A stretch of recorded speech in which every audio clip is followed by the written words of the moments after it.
രാമകഥാരസവാഹിനി അധ്യായം 62. സീതാന്വേഷണത്തിന് ഹനുമാൻ യുവരാജാവായ അംഗദനിൽ നിന്ന് അനുവാദം വാങ്ങി. രാമൻ ജയിക്കട്ടെ എന്ന് ആ വാനര മഹായോഗം ഏകസ്വരത്തിൽ ഘോഷിക്കുന്നുണ്ടായിരുന്നു. രാമന്റെ പ്രഭാവപൂർണമായ രൂപം മനസ്സിൽ ചിത്രീകരിച്ചുകൊണ്ട് ഹനുമാൻ ഒറ്റച്ചാട്ടത്തിന് ആകാശത്തിലെത്തി കടലിന്റെ മേൽഭാഗത്തു കൂടി യാത്ര ആരംഭിച്ചു.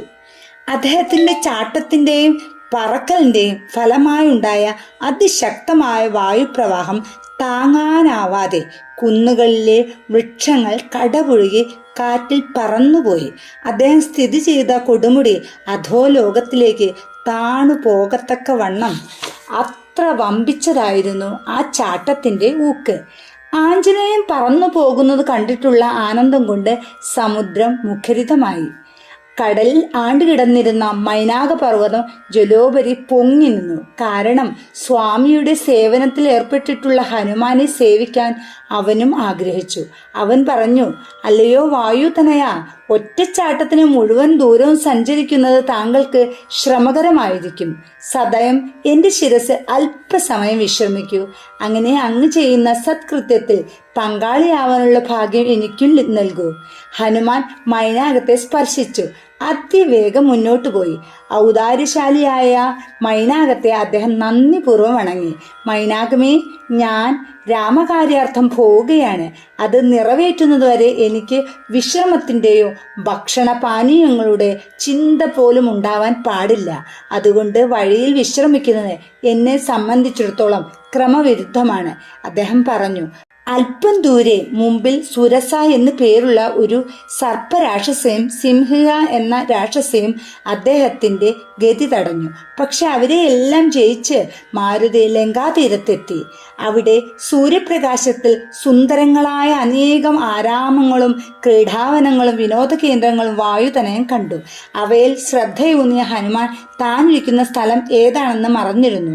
ക്രീഡാവനങ്ങളിൽ അങ്ങോട്ടും ഇങ്ങോട്ടും ചിറകടിച്ച് കൂട്ടം കൂട്ടമായി പറന്നുകൊണ്ടിരുന്ന പല വർണ്ണങ്ങളിലുമുള്ള പക്ഷികളുടെ വൈവിധ്യം കണ്ട് അദ്ദേഹം അമ്പരന്നു പോയി.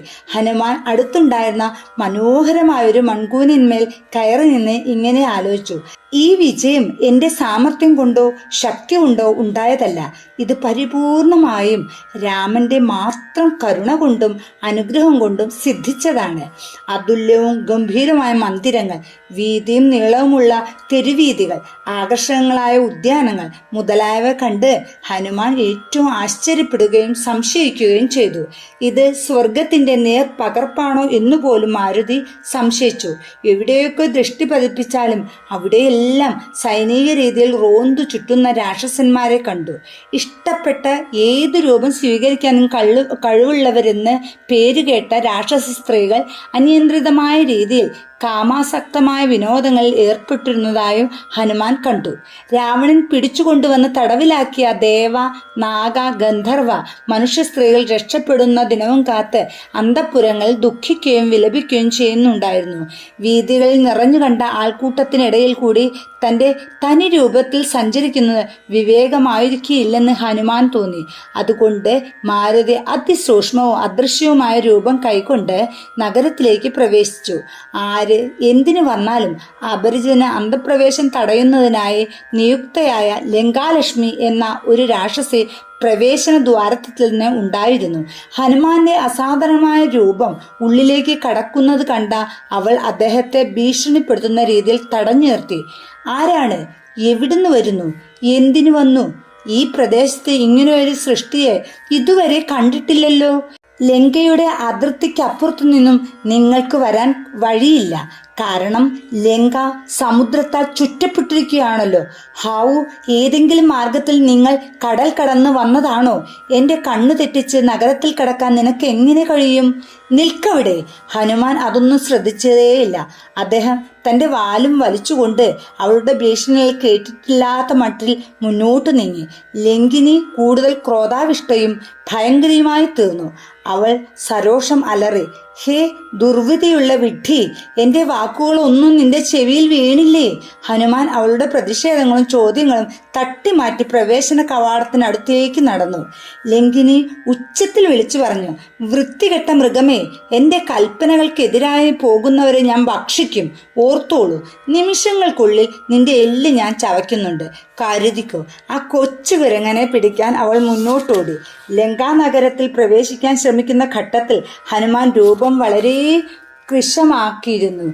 അവൾ ആഞ്ജനേയന്റെ നേരെ മുന്നിലെത്തി. ഉടൻ തന്റെ ചെറിയ മുഷ്ടിയൊന്നു മുറുക്കി ഹനുമാൻ ശക്തിയായി അവളെ അടിച്ചു. അടിയേറ്റ് അവൾ ബോധം കെട്ട് നിലത്ത് വീണുരുണ്ടു. വായിൽ നിന്ന് രക്തം ധാരധാരയായി ഒഴുകി. അല്പസമയത്തിനു ശേഷം അവൾക്ക് ബോധം തിരിച്ചു കിട്ടി. വീണ്ടും ഹനുമാനെ പിടിക്കാൻ സാഹസികമായി മുന്നോട്ട് കുതിച്ചു. ഹനുമാൻ രണ്ടാമതും ഒരടി അടിച്ചു. അത് താങ്ങാൻ അവൾക്ക് കഴിഞ്ഞില്ല. അവൾ നിലം പതിച്ചു. വീണ്ടും എഴുന്നേൽക്കാൻ കഴിഞ്ഞില്ല. വളരെ കഷ്ടപ്പെട്ട് അവൾ എഴുന്നേറ്റിരുന്നു. കൈ കൂപ്പിക്കൊണ്ട് പറഞ്ഞു, ഹേ അത്ഭുത രൂപമേ, വളരെ കാലം മുമ്പ് ത്രിമൂർത്തികളിൽ ആദ്യനായ ബ്രഹ്മാവ് രാവണന് അനേകം വരങ്ങൾ നൽകി.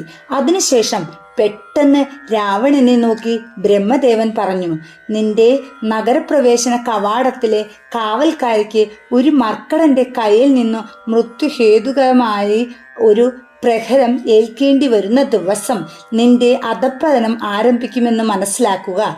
നിന്റെ ശക്തികളൊന്നും അപ്പോൾ സഹായമാവുകയില്ല. ആ സംഭവത്തിൽ നിന്നും നിന്റെ മരണം അടുത്തു എന്ന് കരുതിക്കൊള്ളുക. ആ വാനരൻ ഈശ്വരകാര്യാർത്ഥം ഈശ്വരാജ്ഞ അനുസരിച്ചാണ് ലങ്കയിൽ പ്രവേശിക്കുക. അവന്റെ ആഗമനം രാക്ഷസന്മാരുടെ നാശത്തിന്റെ മുന്നറിയിപ്പായിരിക്കും. ഇതും മനസ്സിലിരിക്കട്ടെ. അന്ന് നാൻമുഖൻ സൂചിപ്പിച്ച ദൂതൻ താങ്കളാണ്. താങ്കളുടെ പവിത്രമായ കരങ്ങൾ കൊണ്ടുള്ള സ്പർശത്താൽ എന്റെ ശരീരം പരിശുദ്ധമാക്കപ്പെട്ടത് എത്ര ഭാഗ്യമാണ്. ഹാ, എത്ര മൃദുവും പുളകോദ്ഗമനകാരിയും ആയിരുന്നു അങ്ങ് എനിക്ക് നൽകിയ പ്രഹരം. ഇങ്ങനെ പറഞ്ഞുകൊണ്ട് അവൾ അടിയേറ്റ ഭാഗം തലോടി. ഇതിനിടയിൽ അവളുടെ വാക്കുകൾ ശ്രദ്ധിക്കാതെയും പ്രശംസ കൊണ്ട് ഭാവഭേദം വരാതെയും കുറ്റാരോപണത്തിൽ താല്പര്യമില്ലാതെയും ഓരോ ശ്വാസത്തിലും രാമ എന്ന് ജപിച്ചുകൊണ്ട് ഹനുമാൻ ലങ്കയിൽ കടന്നു. എങ്കിലും ഒരു ചിന്ത അദ്ദേഹത്തെ പീഡിപ്പിച്ചിരുന്നു. സീതാദേവി എവിടെയാണെന്ന സൂചന ആര് തരും? സീതയെ എങ്ങനെ തിരിച്ചറിയും? മറ്റാരും കാണാതിരിക്കാൻ ഹനുമാൻ സൂക്ഷ്മമായ രൂപം കൈക്കൊണ്ടു. പിന്നെ മരത്തിൽ നിന്നും മരത്തിലേക്ക് ചാടിക്കൊണ്ട് സഞ്ചരിച്ചു. അദ്ദേഹം അജ്ഞാതനായി അങ്ങാടികളിലും കൂട്ടം കൂട്ടമായി പോയിക്കൊണ്ടിരുന്ന രാക്ഷസന്മാർക്കിടയിലും അലഞ്ഞു തിരിഞ്ഞു. പെട്ടെന്ന് ഹരിയുടെ ക്ഷേത്രമാണെന്ന് തോന്നിയ ഒരെടുപ്പിന്മേൽ അദ്ദേഹത്തിന്റെ ദൃഷ്ടി പതിച്ചു. അതിന് ചുറ്റും തുളസിത്തോട്ടമുണ്ടായിരുന്നു. പ്രവേശന കവാടത്തിന്റെ മേൽപ്പടിയിന്മേൽ ഹരി എന്ന് ഭംഗിയായി കൊത്തിവെച്ചിരുന്നു. നിസ്സംശയമായോ അതൊരു വിഷ്ണു ക്ഷേത്രമായിരുന്നു. ഹനുമാൻ അത്ഭുതപ്പെട്ടു. ഈ വാതിലിന്മേൽ എങ്ങനെ ഹരിയുടെ നാമം വന്നു? സംശയമില്ല, ഇതൊരു പുണ്യസ്ഥലമാണ് അദ്ദേഹം അനുമാനിച്ചു. ഹനുമാന്റെ ജിജ്ഞാസ ഉണർത്തപ്പെട്ടു. അദ്ദേഹം ആ എടുപ്പിന്റെ മേൽപ്പുരയിൽ ചാടിയെത്തി ഉള്ളിൽ എന്താണെന്ന് അറിയാൻ ജാലകത്തിൽ കൂടി എത്തി നോക്കി. ആ സമയത്ത് ഒരാൾ കിടക്കയിൽ നിന്നും എഴുന്നേൽക്കുന്നതിന് മുമ്പായി കൈകാലുകൾ നീട്ടി നിവർത്തുന്നതായി കണ്ടു. അദ്ദേഹം ഹരിനാമം ഉച്ചരിക്കുന്നുണ്ടായിരുന്നു. തിരുനാമം ചെവിയിൽ പതിച്ചപ്പോൾ ഹനുമാൻ ഏറ്റവും സന്തുഷ്ടനായി. ലങ്കയിൽ പോലും ഹരിനാമം ജപിക്കുന്നവരുണ്ടെന്നറിഞ്ഞപ്പോൾ അദ്ദേഹത്തിന് വളരെ ധൈര്യമായി. ഭയം കുറഞ്ഞു. ഈ വീട്ടിലെ ഗൃഹനാഥൻ ഭക്തനും നല്ലവനും ആണെന്ന് തോന്നുന്നു. ഒരുപക്ഷെ സീതാദേവിയുടെ വിവരങ്ങൾ അദ്ദേഹത്തിന് അറിയാൻ കഴിഞ്ഞേക്കും. ഞങ്ങൾ ഇരുവരും ഈശ്വരന്റെ ഒരേ നാമരൂപങ്ങളുടെ ഭക്തന്മാരായതുകൊണ്ട് അനുഭാവം കാണിക്കാനും സഹായിക്കാനും ഇടയുണ്ട്. ഇങ്ങനെ ചിന്തിച്ചുകൊണ്ട് ഹനുമാൻ ഒരു ബ്രാഹ്മണ പുരോഹിതന്റെ രൂപത്തിൽ ആ മന്ദിരത്തിലേക്ക് കടന്നു ചെന്നു. അപരിചിതനെ കണ്ട് ആദ്യം സംശയമുണ്ടായെങ്കിലും ഗൃഹനാഥനായ വിഭീഷണൻ ആഗതൻ ആരായാലും ബ്രാഹ്മണനായതുകൊണ്ട് തീർച്ചയായും ആദരണീയനാണെന്ന് തീരുമാനിച്ചു. അതിനാൽ അദ്ദേഹം മുന്നോട്ട് വന്ന് ഹനുമാന്റെ മുമ്പാകെ ദണ്ഡ നമസ്കാരം ചെയ്തു. ഗുരു, അങ്ങയുടെ ജന്മദേശം ഏതാണ്? എവിടെ നിന്ന് വരുന്നു? തെരുവീതികൾ രാക്ഷസന്മാരുടെ ദൃഷ്ടിയിൽ നിന്നും ഭീഷണിയിൽ നിന്നും ഒഴിഞ്ഞു മാറാൻ എങ്ങനെ കഴിഞ്ഞു? വിഭീഷണൻ ചോദിച്ചു.